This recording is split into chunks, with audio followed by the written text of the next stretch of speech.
এই ভিডিওটিতে আমরা পর্ষদের টেস্ট পেপারের 256 নম্বর পেজে যে স্কুলটি আছে সেই স্কুলটির যে কোশ্চেনগুলি আছে সেগুলি নিয়ে আলোচনা করব। তো এখানে ফার্স্ট যে কোশ্চেনটি আছে সেটি হচ্ছে 1.1-এ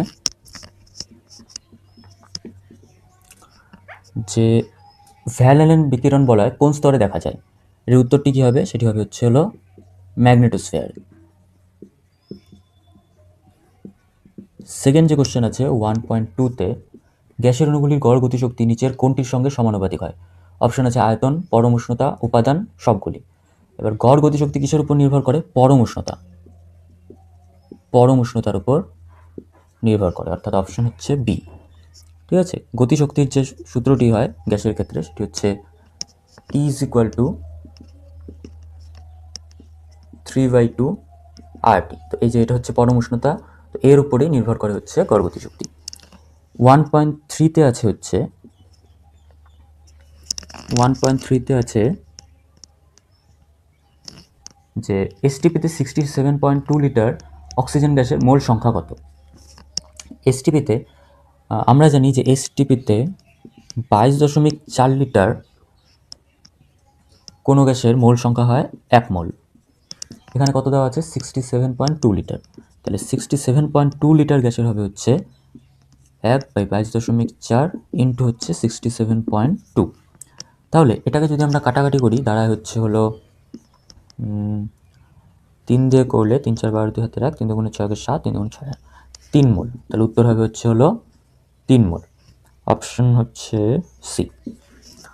1.4-এ আছে হচ্ছে কঠিন তরল গ্যাসের আয়তন প্রসারণ গুণাঙ্ক যদি যথাক্রমে গামা এস, গামা এল ও গামা জি হয় তবে কোনটি সঠিক?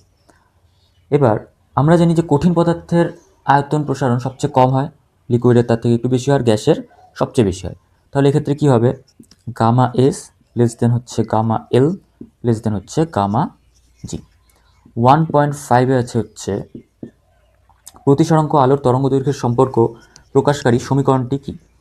এবার এই সূত্রটিকে বলা হয় হচ্ছে হলো কসির সূত্র, mu is equal to A plus B by lambda square.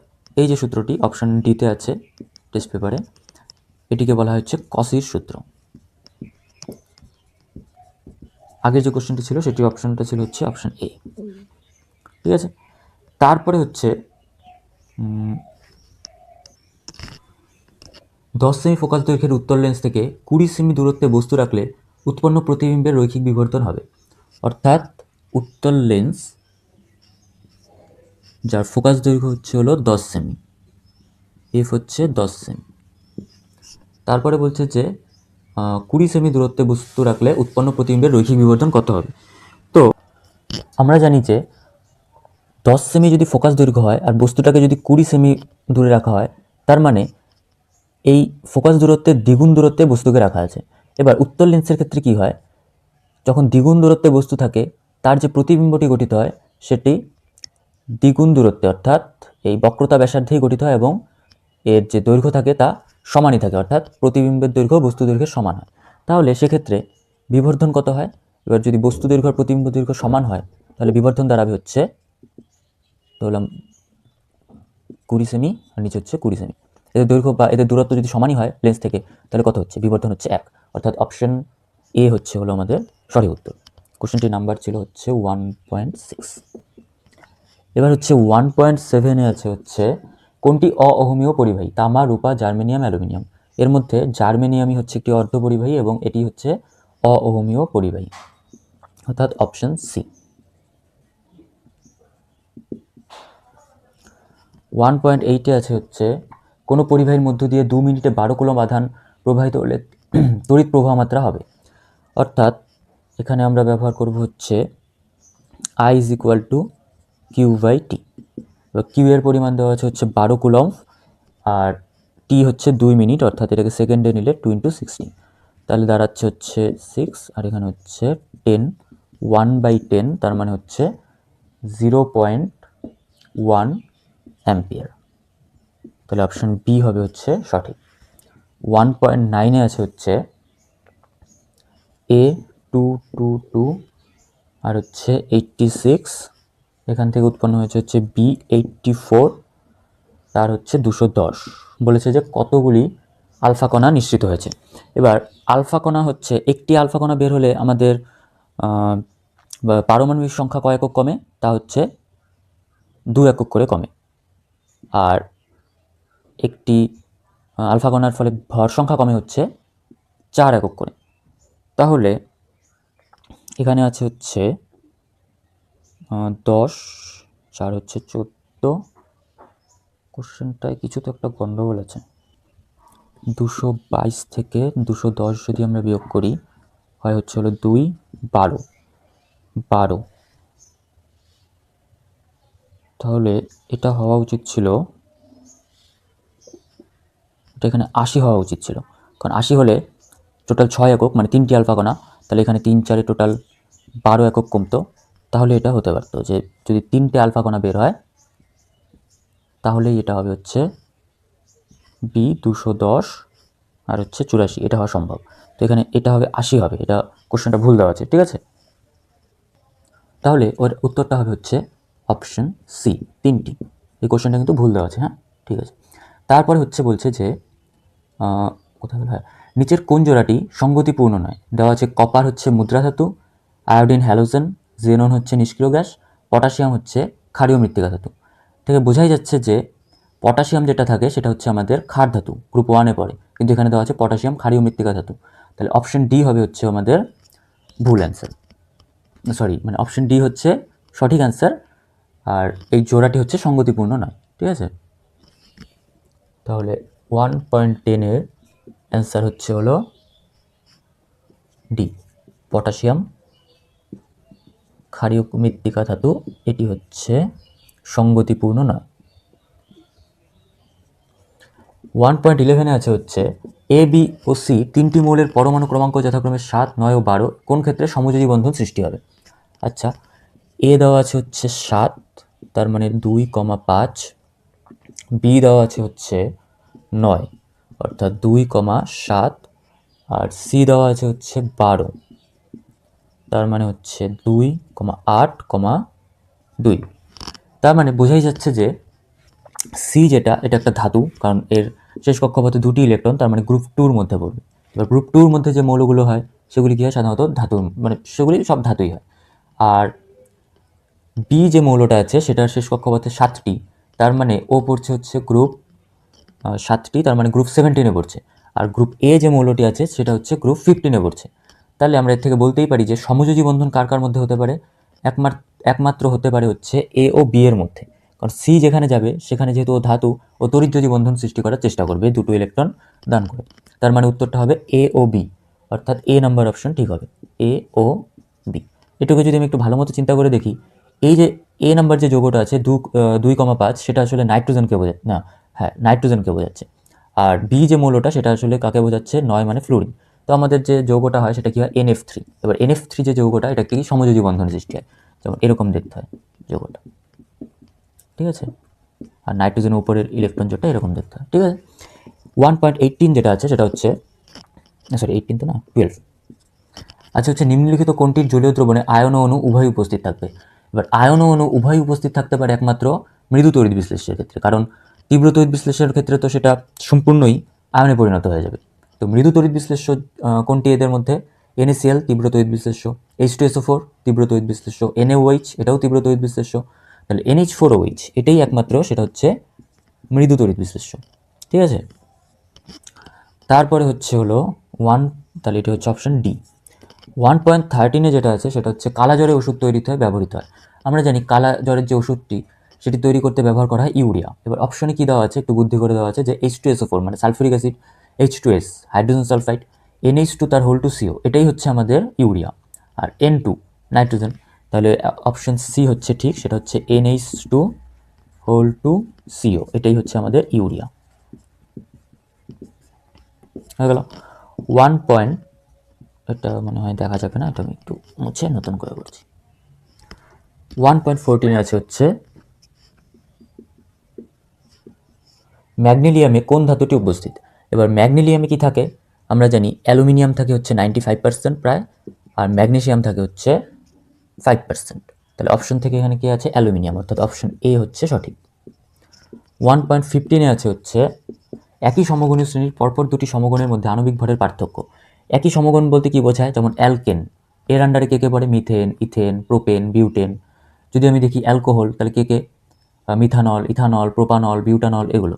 তো প্রত্যেকটারই যদি আমি মিথেনেরগুলোকেই ধরি, প্রথমটা হচ্ছে CH4 মিথেন, তারপরে কি আসে CH3, অর্থাৎ এটাকে লেখা যায় হচ্ছে C2H6।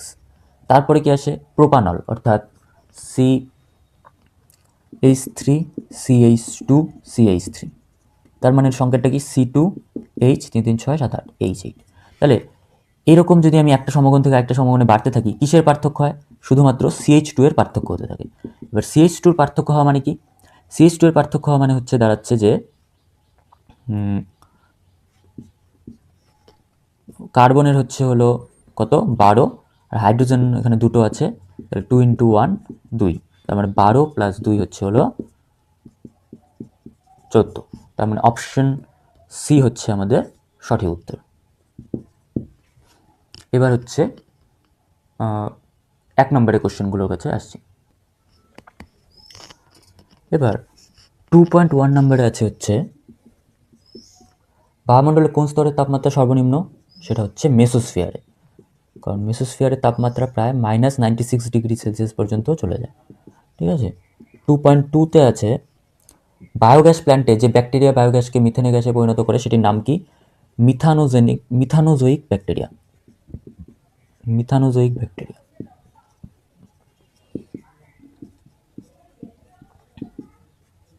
এদের অনেক ধরনের নাম হতে পারে, যেমন মিথানোকক্কাস, মিথানোব্যাকটেরিয়াম। কিন্তু একবারে মিথানোজোয়িক ব্যাকটেরিয়া বললেই সবার কথা বলা হয়েছে। এরপরে আছে অথবা কি, বায়োফুয়েল কি। বায়োফুয়েল হচ্ছে এমন একটি জ্বালানি যেটি হচ্ছে মানে জৈব পদার্থকে পচিয়ে তারপর যে জ্বালানিটা তৈরি করা হয়। বায়োফুয়েলের যদি উদাহরণ দেওয়া হয় তাহলে কি হতে পারে, বায়ো ইথানল, তারপরে হচ্ছে বায়োডিজেল। সংজ্ঞাটা কি হবে, যে এমন কিছু জৈব পদার্থ যাদের থেকে হলো জ্বালানি তৈরি করা হচ্ছে বা ফুয়েল তৈরি করা হচ্ছে, তাদেরকে হচ্ছে বায়োফুয়েল বলা হচ্ছে। একটা উদাহরণ দিয়ে দিবে, তাহলে নাম্বার কাটার কোনো চান্স থাকবে না। 2.3 হচ্ছে বিবৃতির সত্য না মিথ্যা। বয়েলের সূত্রানুযায়ী পিভি যে লেখচিত্র তাকে সমষ্ণ রেখা বলে। হ্যাঁ, অবশ্যই সমষ্ণ রেখা বা আইসোথার্ম বলা হয়, কারণ নির্দিষ্ট উষ্ণতায় এই ঘটনাটি ঘটে। চাপ আর আয়তনের পরিবর্তন হয়, কিন্তু উষ্ণতা কি থাকে, ধ্রুবক থাকে। তো একে আইসোথার্ম বলা হয়, পিভি আইসোথার্ম বলা হয়। এবার আইসো কথার অর্থ হচ্ছে সমান, আর থার্ম হচ্ছে উষ্ণতার জন্য, থার্মাল থেকে আসছে, তাহলে এটা হচ্ছে আইসোথার্ম বলা হয় একে। 2.4 না, হ্যাঁ 2.4 আছে হচ্ছে অ্যাভোগাড্রো সূত্রে ধ্রুবক রাশিগুলি কি কি। অ্যাভোগাড্রো সূত্র কি, সমচাপ ও সম উষ্ণতায় সম আয়তন সমস্ত গ্যাসের সমান সংখ্যক অণু বর্তমান, সম দিয়ে ভর্তি। ঠিক আছে, তাহলে সমচাপ ও সম উষ্ণতা, অর্থাৎ ওই চাপ আর উষ্ণতাকে প্রথমেই সমান করে দেওয়া হয়েছে। তাহলে ধ্রুবকের মধ্যে কে কে আসছে, এক হচ্ছে চাপ, এক হচ্ছে হলো উষ্ণতা। এবার অথবা কোশ্চেনে আছে যে চার্লসের সূত্রানুসারে ভি বনাম টি এর লেখচিত্র। এখানে কি দেওয়া আছে, ক্যাপিটাল টি, অর্থাৎ লেখচিত্রটি হবে হচ্ছে এরকম দেখতে। যদি এটি স্মল টি দেওয়া হতো, যদি বলতো ভি বনাম স্মল টি লেখচিত্র আঁকো, তাহলে দেখতে এরকম হতো। এখানে -273 ডিগ্রি সেলসিয়াস। এই দুটো কিন্তু সাবধান, হ্যাঁ।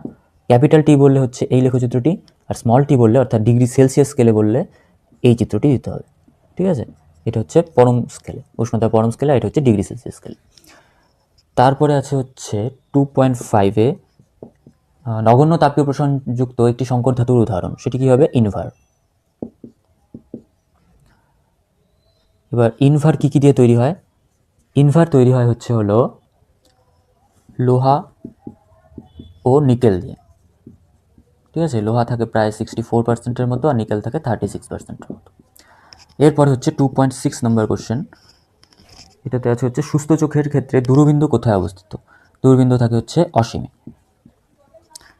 তারপরে হচ্ছে 2.7 বলা আছে মায়োপিয়া, অর্থাৎ হ্রস্বদৃষ্টি দূর করতে ড্যাশ লেন্স ব্যবহার করা হয়। এটা ব্যবহার করা হয় হচ্ছে হলো অবতল লেন্স। এরপরে আছে হচ্ছে 2.8-এ অ্যাম্পিয়ার ভোল্ট কোন রাশির একক, অ্যাম্পিয়ার ভোল্ট হচ্ছে হলো তড়িৎ ক্ষমতার একক। তড়িৎ ক্ষমতা, শুধু ক্ষমতা না বলে এটাকে বলি তড়িৎ ক্ষমতা, তড়িৎ ক্ষমতার একক। কারণ আমরা জানি পি ইজ ইকুয়াল টু কি, ভিআই, এই সূত্রটি জানি।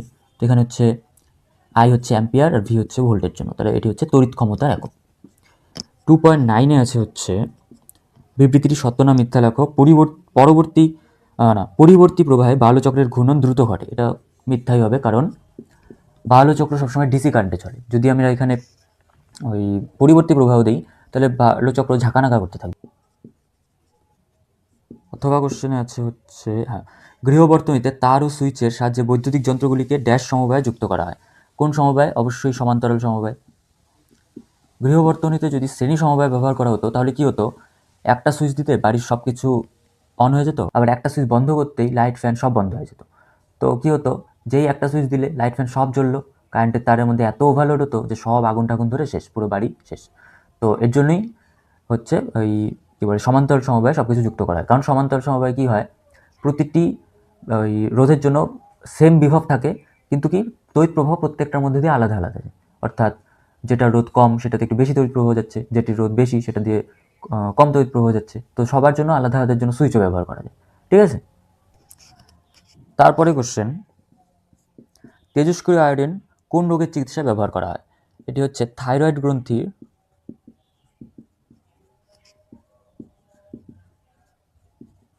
গ্রন্থির চিকিৎসায় তেজস্ক্রিয় আয়োডিন ব্যবহার করা হয়। 2.11 হচ্ছে হলো বাম স্তম্ভ ডান স্তম্ভ। কি একটি চ্যালকোজেন মৌল, কী কী অপশন ছিল? Copper, helium, sulphur, phosphorus, fluorine. তাহলে চ্যালকোজেনের মধ্যে কে পড়ে? চ্যালকোজেন হচ্ছে গ্রুপ 16 অর্থাৎ সালফার। তাহলে 2.1.1 হচ্ছে হলো সালফার। 2.11.2তে হবে হচ্ছে হলো ক্রায়োলাইটে অ্যালুমিনিয়ামের সাথে যে অধাতু উপস্থিত থাকে। ক্রায়োলাইটে অ্যালুমিনিয়ামের সাথে যে অধাতু, সেটি হচ্ছে কি থাকে আমাদের? ক্রায়োলাইটের সংকেত কি? Na3Al(F6), তার মানে অধাতু কি হচ্ছে? ফ্লুরিন উপস্থিত থাকে। এটা হচ্ছে ক্রায়োলাইটের সংকেত।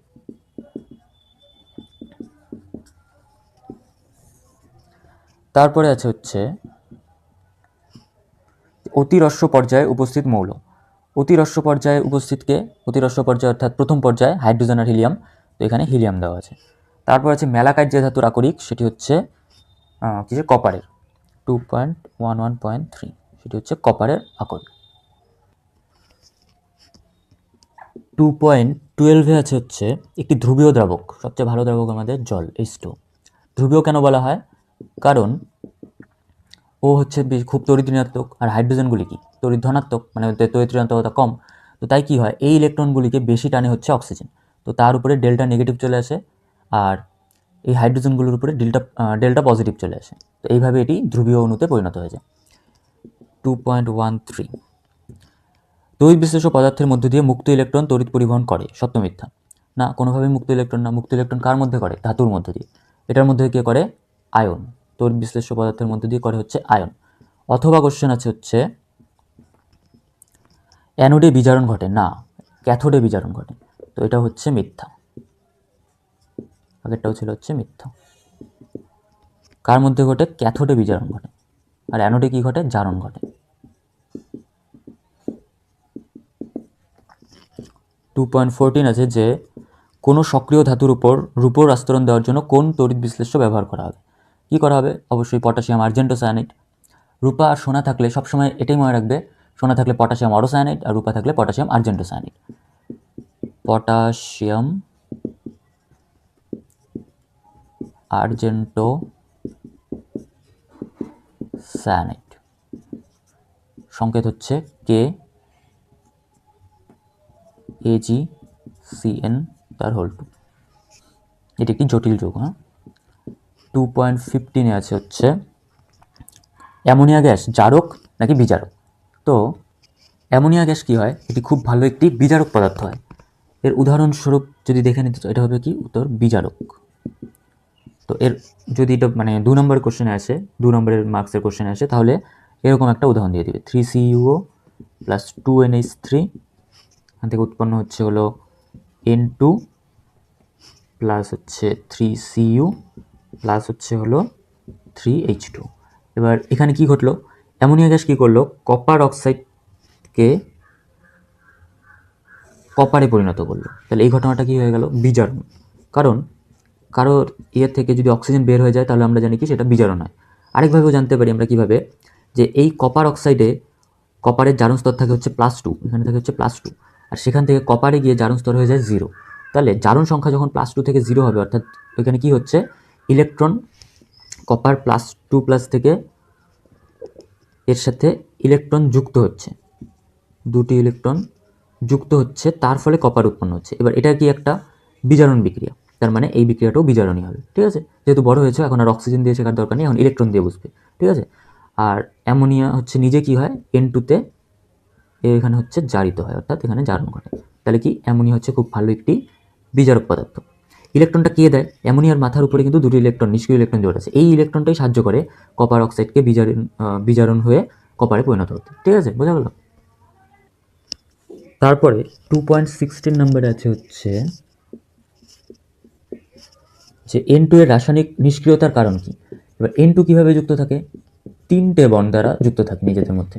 তাহলে এই 3টে যে বন্ড, তোমরাই ভাবো না, একটা লাঠি ভাঙা সোজা নাকি দুটো লাঠি এক জায়গায় করে ভাঙা সোজা নাকি 3টে লাঠি এক জায়গায় ভাঙা করে সোজা।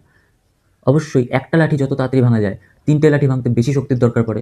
তো এই 3টে বন্ড ভাঙতেও প্রচুর শক্তির দরকার হয়। তাই নাইট্রোজেন কী হয়, রাসায়নিকভাবে নিষ্ক্রিয় হয়।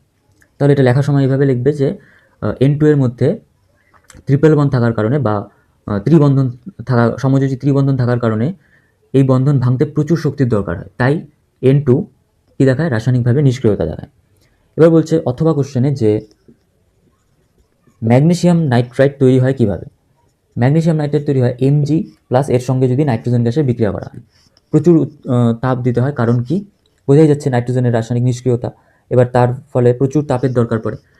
এবার 3Mg প্লাস N2 এর থেকে উৎপন্ন হচ্ছে হলো Mg3N2, এটাই হচ্ছে ম্যাগনেসিয়াম নাইট্রেট। এর রং হচ্ছে হলো সাদা। ঠিক আছে, তারপরে 2.17 আছে হচ্ছে যুদ্ধক্ষেত্রে ব্যবহৃত মাস্টার গ্যাস প্রস্তুতিতে কোন গ্যাস ব্যবহৃত হয়, ইথিলিন গ্যাস ব্যবহার করা হয়। ইথিলিনের সংকেত কি, CH2 ডবল বন্ড CH2। তারপরে অথবাতে আছে হচ্ছে 6টি কার্বন পরমাণুযুক্ত অ্যালকেনে হাইড্রোজেনের সংখ্যা কত হবে। সূত্র দিয়ে একবারই বার করতে পারো, CN অ্যালকেনের ক্ষেত্রে H2N + 2, তাহলে C যদি 6 হয়, H কতগুলো হবে, 2 × 6 + 2, তাহলে 6 × 12 13 14টা, তাহলে হাইড্রোজেন হবে হচ্ছে হলো 14টি। এবার এটাকে যদি এমনি বানিয়েও দেখতে চাও অ্যালকেনটাকে, তাহলে এরকম হবে, CH3 CH2 CH2 CH2 CH2 1 2 3 4 5 CH3। তাহলে কয়টা কার্বন, 1 2 3 4 5 6টা কার্বন। হাইড্রোজেন কয়টা হচ্ছে, 3 3 6 7 8 9 10 11 12 13 14টি। ঠিক আছে, দুভাবেই দেখতে পারো, এটা দিয়ে করা তাড়াতাড়ি হবে। ঠিক আছে, 2.18 কি আছে, প্রোপান টু অলের গঠন সংকেত, প্রোপান টু অল। তাহলে প্রোপান মানে হচ্ছে 3টে কার্বন, যেহেতু অল আছে তাহলে লাস্টের কার্বনটার সাথে একটা OH দিয়ে দিই। এবার কত আছে, 2 অল আছে, তার মানে এই মাঝখানে কার্বনটার সাথে একটা OH যুক্ত হবে। তাহলে বাকি কার্বনগুলো কী করি, হাত পূরণ করে দিই, CH3 আর এখানে হচ্ছে 1 2 3টা হাত আছে, তার মানে একটা হাত আর দরকার পড়বে, অর্থাৎ CH। তাহলে সংকেতটা কী দাঁড়াচ্ছে, CH3 CHOH CH3। এটা হচ্ছে প্রোপান টু অলের সংকেত। বোঝা গেল। তাহলে এখানে এই ভিডিওটি শেষ হচ্ছে। পরবর্তী ভিডিওতে আমরা এর পরের যে টেস্ট পেপার, সেটা মানে টেস্ট পেপার যে পরের পেজ, সেটা নিয়ে আলোচনা করব। তো এভাবে হচ্ছে তোমরা পড়াশোনা করো, আর যদি ভিডিওটি ভালো লাগে তো লাইক করে দিও, আর চ্যানেলটি সাবস্ক্রাইব করে দিও, আর ভালো মতো পরীক্ষা দাও। ঠিক আছে।